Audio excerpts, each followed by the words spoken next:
Aspaldiko partez, gaur berriztopa naiz, buruko mine ematiten perfume batekin. Denburi da, oin plikatzizut. Perfume batzuk dauzkeuen ingredientiatik, sudor batzui beste batzun nahi aldin, intenso egitea.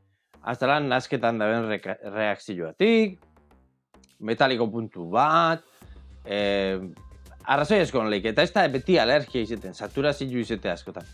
Bata honez, ni baino gehiago dakibenak esate be.